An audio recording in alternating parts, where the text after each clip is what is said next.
Great seeing everybody. Thank you all so much for being here. This is a chat and chew about our Return to Excellence Phase 3 plan. Thank you all so much for being here.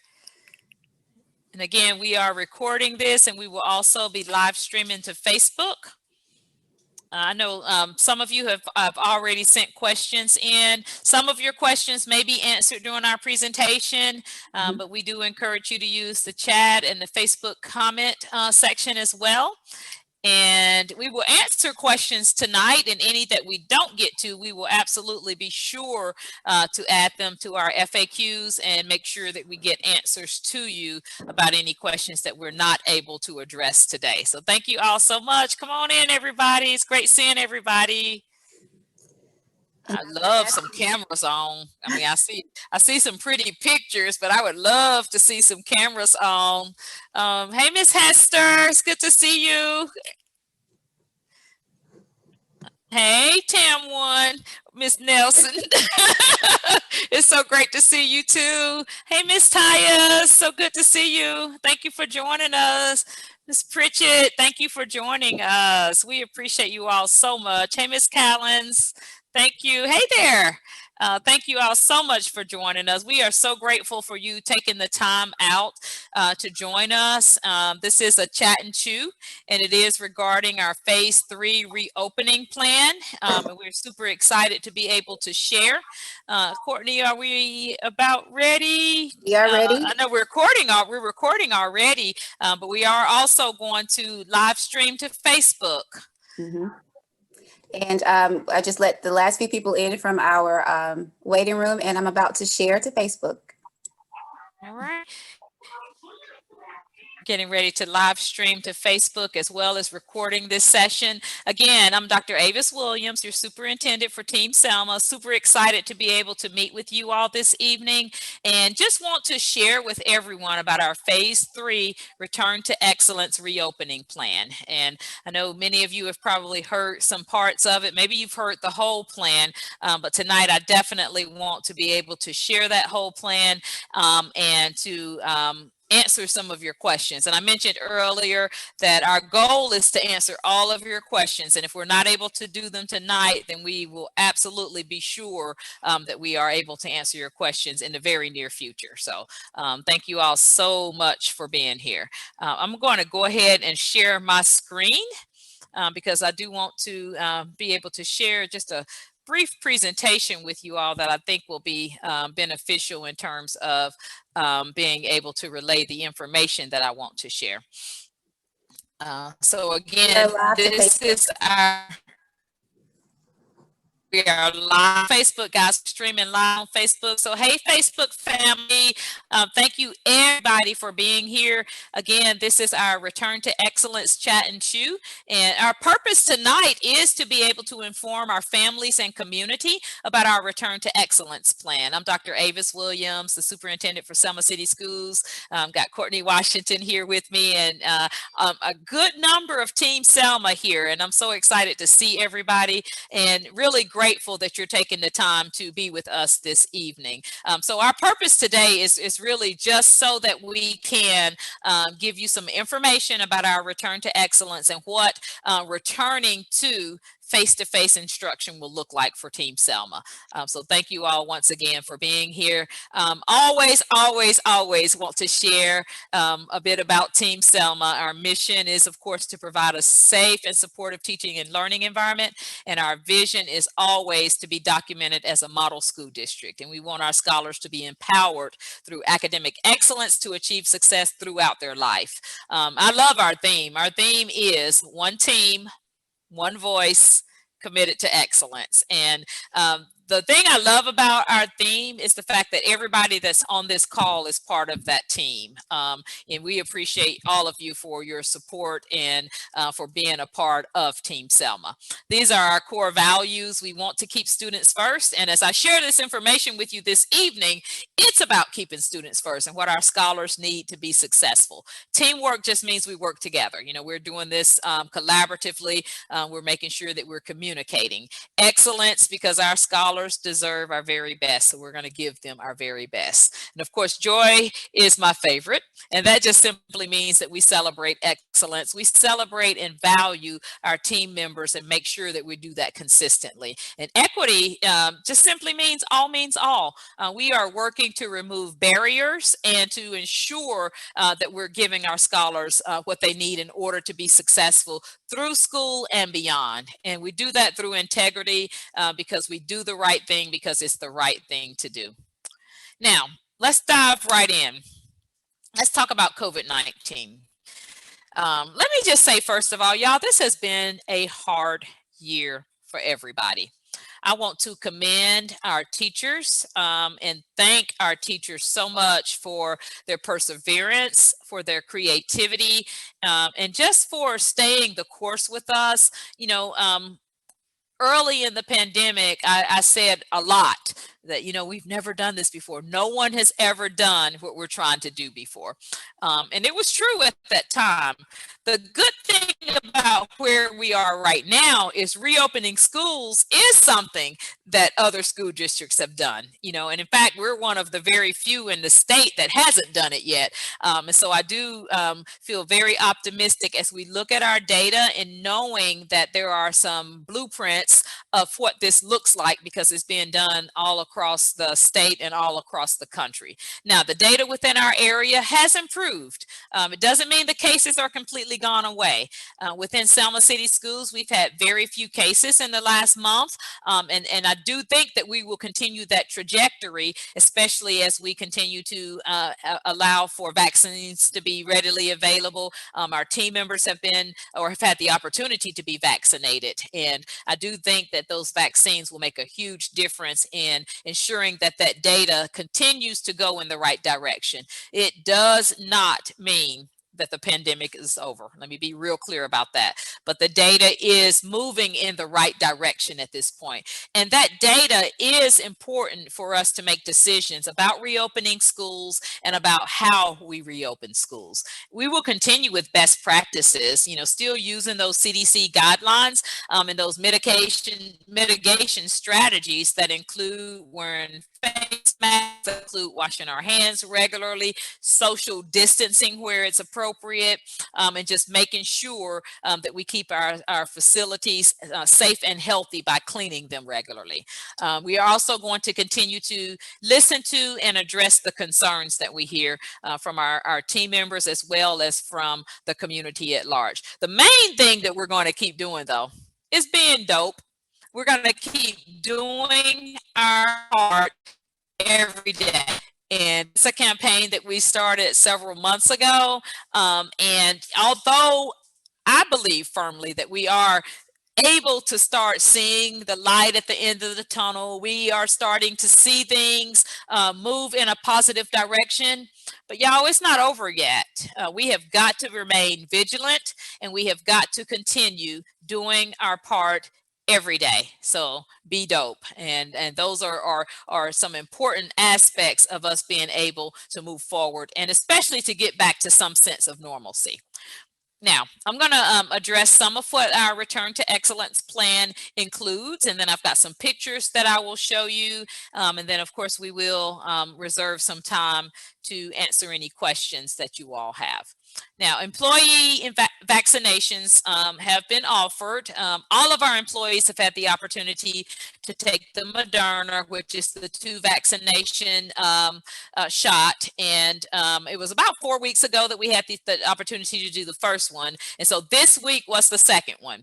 I had my second vaccine on Tuesday. And I think most of you have probably heard that the second vaccine, a little bit of side effects, might be a little tired, might be a little more sore, and even some people have had low-grade fevers and some mild flu-like symptoms, and that's not unusual. The good thing about it is for everyone that I have spoken to, and including myself, those symptoms are very short-lived, usually no more than about a day or two. I had my vaccine on Tuesday. I got up Wednesday morning, had a meeting in Montgomery, had a full day of visiting schools and doing inspections of making sure that we're ready for returning to excellence. By 4 o'clock, I was pretty done though.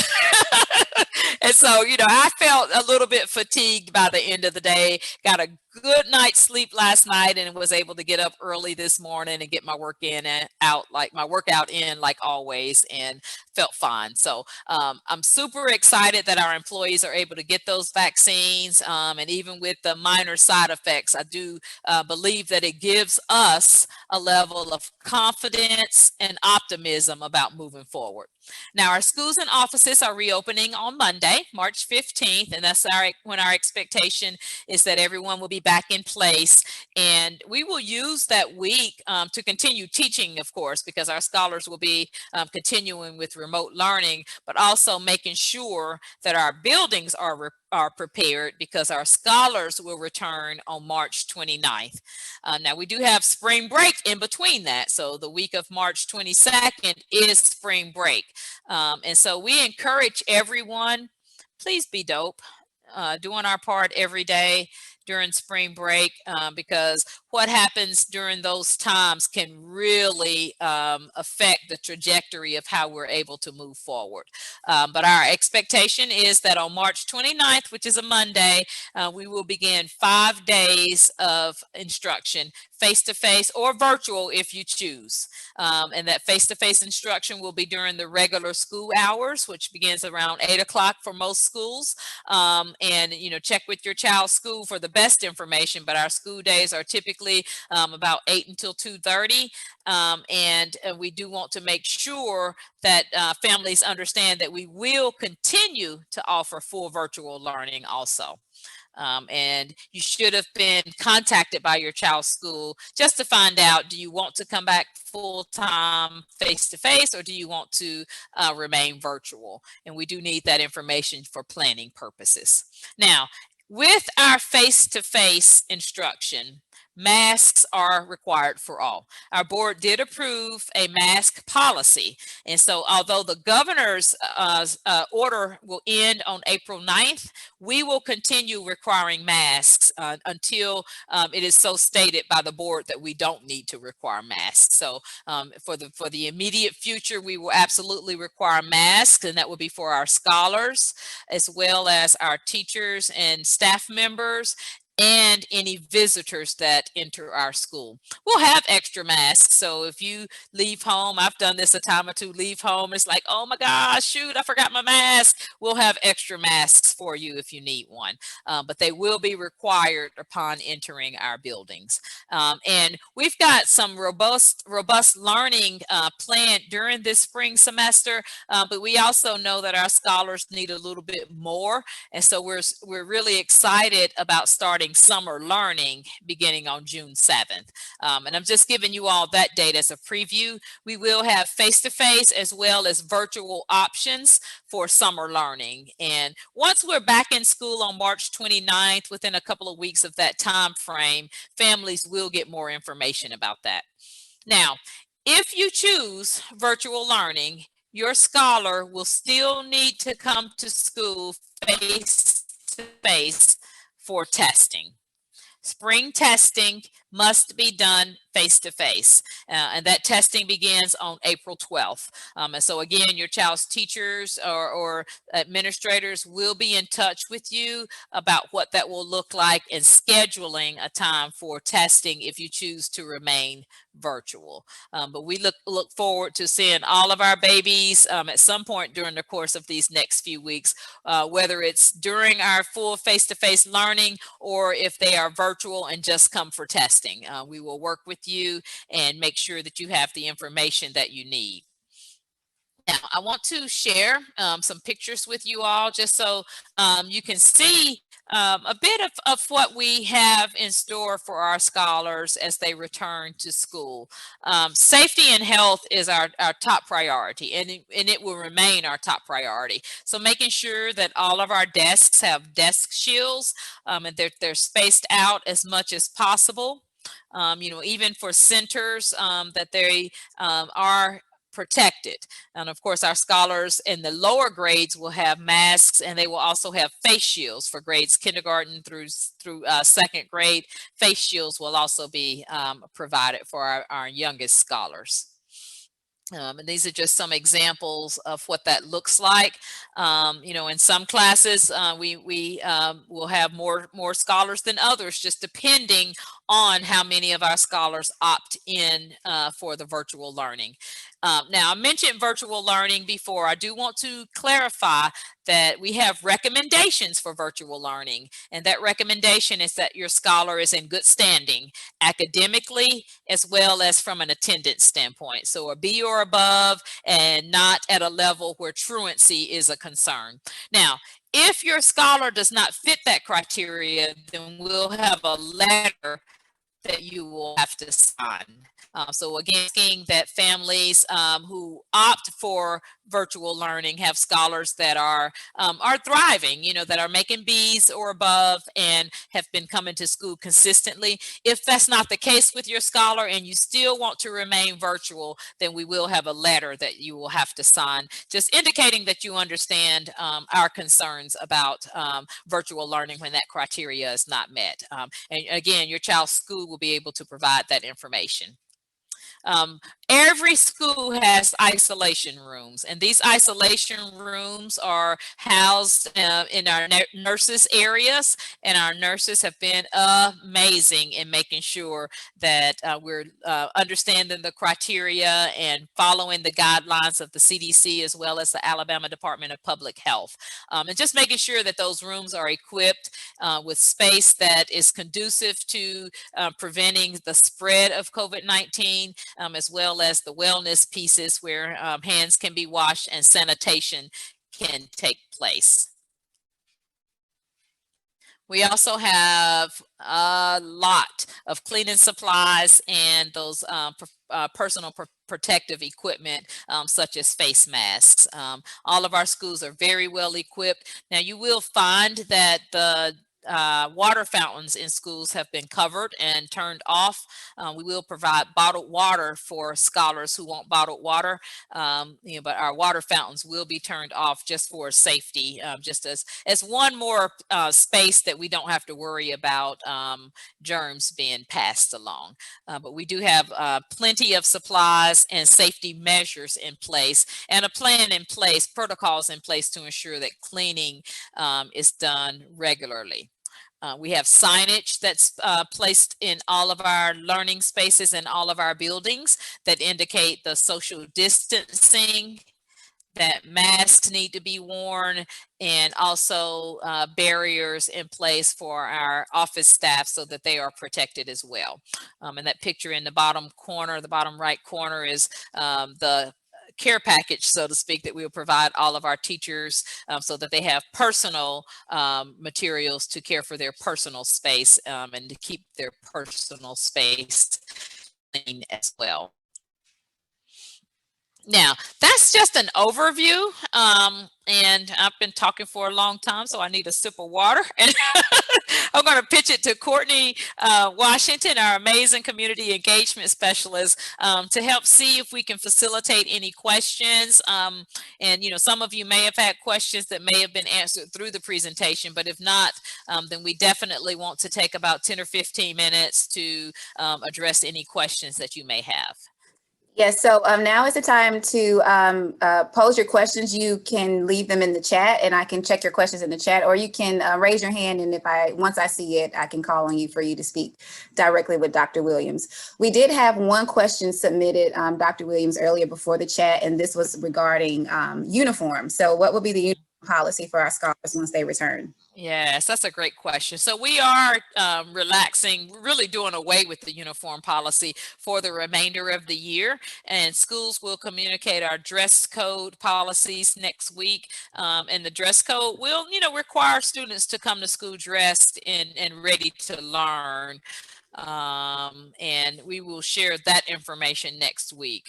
So definitely not expecting families to go out and purchase uniforms, but we will have a dress code policy. Gotcha. And that same question was just posed on Facebook, so I hope that they were able to do that. Yeah, and more information by the middle of next week with some specific guidelines that will help guide you in making sure your scholar is dressed correctly. Can you speak just a little bit again about why we switched from Monday through Thursday now to 5 days a week for in-person learning? Well, Absolutely. And that's a great question. So we've been out of school for an entire year. Which is so hard for me to even wrap my brain around. But, coming up on March 15th, it's been an entire year. And, initially we were looking at, our team looked at a 4-day week with Fridays being remote. But after discussions with the board, and they brought up some really good points, particularly about the fact that our data doesn't look the way we need it to look. One board member was really adamant about, being disappointed on where we are from an academic standpoint right now. And we've got to ensure that our scholars are learning and want to give them every opportunity to do so. And so we do believe that 5 days a week face-to-face will give us a better opportunity to do that. An additional concern was for families who would have to make arrangements for that 1 day a week, the type of inconvenience that may cause. And certainly we want to alleviate any concerns with that. And so we did just move forward with 5 days a week, and just making sure that our scholars are being supported Monday through Friday, and really getting back to a normal school week as much as possible. Thank you. How are we handling lunch? So lunch and breakfast actually will be done in the classroom. And y'all, I mentioned our nurses earlier, but we also have a phenomenal child nutrition program staff, and they are prepared to make sure that lunch and breakfast will be served in a clean and safe way. We will also have the grab and go. So if your scholar is virtual, we will still provide meals for you. And again, that information will be provided by each school, so that you can know at the exact times. The times will be the same, but locations for picking up those meals if your scholar chooses to remain virtual. We still want to feed our babies who are virtual. We had a hand raised, but I think I saw it go down, and her question may have been asked. Ms. Cox, I think it was. If you still had your question, you can ask it now. Okay. I'll go to Facebook. Do we think that the students should have a rapid COVID test before entering school? I think that's a personal choice if families want to do that. Our staff members have had an opportunity to be vaccinated. There's certainly no harm in testing. I'm a big believer in testing, but we are not going to require any testing to be done for our scholars. But if families want to do that as a mitigation strategy or method, then I certainly see nothing wrong with that, but that will not be one of our requirements. Thank you. And one more question from Facebook, and I'll come back to Zoom. How will the spread be reduced for those students in middle school? I'm not sure what that means. How will the spread be reduced? We haven't had a spread, first of all, as far as our middle school scholars. And maybe that question is about the spacing and being able to keep them apart. So how far apart they will be in terms of social distancing will really depend on how many scholars we have in class. I've talked to colleagues in Dallas County, as well as other parts of the state and other parts of the country. And, they're making school work even if they have 20 or 24 scholars in a classroom. And we do the best we can with social distancing, but we've got the masks and the desk shields as an additional mitigation factor in the event that we're not able to spread everybody out so much. And that will be in place at the middle school, and super excited. I was actually at RB Hudson STEAM Academy yesterday for their walkthrough, and they're ready, and definitely feel very confident in what we have in place there to ensure safety. And we do have a couple of hands raised, and the questions are coming in on both Facebook as well as the chat. So okay. We may not be able to get to all of them, Doc, but if you do have questions that we aren't able to get to, we do record the chat box as well. So just drop your questions in there. We can create a FAQ to push out as well. And this chat is being recorded, and we will share it again next week as well. So our hands, I see Ms. Callens first. Good evening. Hey there. I wanted to know, as far as the virtual goes, will they have the same teacher or will they have a different teacher? Oh, that's a great question. And at this point in the year, they will have the same teacher. And so we will be working with our teachers next week to make sure that they are supported in what that will look like. But yes, they will keep their same teacher if your scholar chooses to remain virtual. Very good question. Thank you. And Ms. Clay. Yes, Dr. Williams, my question is, um, with spring break being so close, and also school is getting ready to end, approaching the May months. Why is it so important for the kids to return back to school? Yeah, that's a great question too. And it's always been important. It's been important since August that they return back to school when it's safe to do so. And we are at a point now where we do feel that it's safe to do so. And I've been working with our State Department of Education on this and working with other school districts who have come back to school just to make sure that it's safe to do so. I do encourage everyone to please, please, please don't get crazy during spring break. Let's follow those guidelines in terms of the small gatherings and in terms of making sure that we're wearing masks and washing our hands and staying home if we're not feeling well, because we do not want spring break to look like the Thanksgiving holidays did for us. And if I do believe that if we are using those guidelines during spring break, that we will be fine. But we are at a point now where we've got to get these babies back in school. But out of an abundance of caution for families who may not agree with that or may feel differently, we will continue to offer the virtual learning so that that's an option as well. Okay, we'll take one more raised hand. Ms. Pershonda White. Yes, I had a question or two. I wanted to know, with the students being on virtual and the students that are in the classroom, they're going to be on it at the same time. Am I correct? For the most part, they will be on at the same time. Now, there may be some small group things that happen differently. And so your Mhm. child's school will give you the best information, because for small group instruction and for some of the other elective type options, it will vary depending on the grade level that your child is in. But your child's teacher will be able to give you the specific schedule. The short Yes. answer is yes, they will be on at the same time, but there may be some variance there depending on small group instruction and electives. Okay, how will the teachers be able to, navigate with the students on virtual versus the students in the classroom? I'm just thinking maybe the students in the classroom probably going to be more of a focus, but maybe trying to catch up to see exactly where they need help at. But I guess Mhm. I'm just concerned about the kids that are on virtual. Are they going to just be there to kind of monitor what's going on in the classroom? And also, is the teacher going to have assistance with that?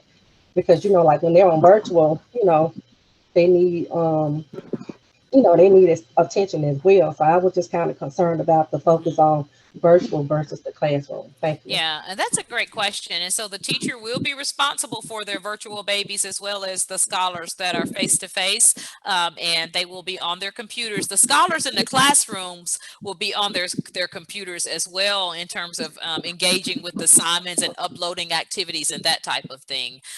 And for our scholars who are virtual, if they're in a small group, then they will still be in the small group and still get the same engagement that they get. But will scholars who are face to face get more attention? Maybe so. I mean, just because they're right there. I mean, one of our goals for getting back to face instruction is our concern about the social and emotional piece and making sure that teachers are able to connect with our scholars and build relationships with our scholars. And we do believe that that happens more effectively when they are face to face. But our babies and our scholars who are virtual will not be ignored. They will still be in small groups and still given the attention education by their teacher. And, you know, parents and families, I encourage you to set up conferences, whether they're virtual or face-to-face, with your child's teacher if you've got some specific concerns about how your child is progressing through the school year. We are still very adamantly expressing the need for parent engagement and for our families to meet with our teachers and work with our teachers if you've got any specific concerns about something that's happening or not happening within your child's classroom. Thank you. And one more question, Doc. We had one parent that had her hand up for a while. Ms. Johnson?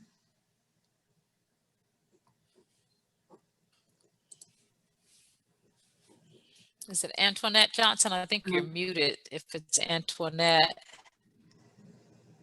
I think she was. Ms. Johnson, did you still have your question? Looks like she's trying to unmute. You want to type it in the chat box? Okay. Oh, there you go. Yes, ma'am. No, ma'am. She answered the question. Okay, very good. Thank you so much. Well, guys, my last slide here is just, you know, please trust the process. We have put a lot of time into trying to ensure that we are moving forward in a safe and healthy way and prioritizing the safety and health of our scholars, of our teachers and staff. And it's not an easy decision. There have not been any easy decisions during the course of this pandemic. So we appreciate you trusting us with your babies. And we do, of course, ask that you continue to follow us through social media and let us know how we can continue to support you. Because that's what we're all here for. And, you know, our theme is one team, one voice, committed to excellence. And as always, I just totally appreciate you all for being a part of that team and for working with us. I know there will be other questions, and I cannot reiterate enough that you're going to always get the best information from your child's school. And I know they've been communicating with you already and will continue to do so. I do want to thank our Board of Education for their support. And we may have some board members here who are here tonight. I can't see everybody on the screen. So if we do have board members who are here tonight, thank you so much for your support. I know we have some of our amazing principals here tonight, and I appreciate each and every one of you for your leadership through all of this. And you know, just thank you so much for all that you've done. And Courtney, I'm going to pitch it back to you. So thank you everybody for joining our chat. And I do also want to thank our partners that also joined our chat. There are still several questions that are being placed in the chat on Facebook. So please continue to type in your questions on our chat. Again, it's recorded and I can take that and make an FAQ and release that to you guys once we gather everything. Thank you so much for your time. Continue to stay dope. I'm moving over so you can see my virtual screen so we can be safe when we meet back again on March the 29th. Thank you so much. Doing our part every day. Stay dope. Stay dope. Thank you, everybody.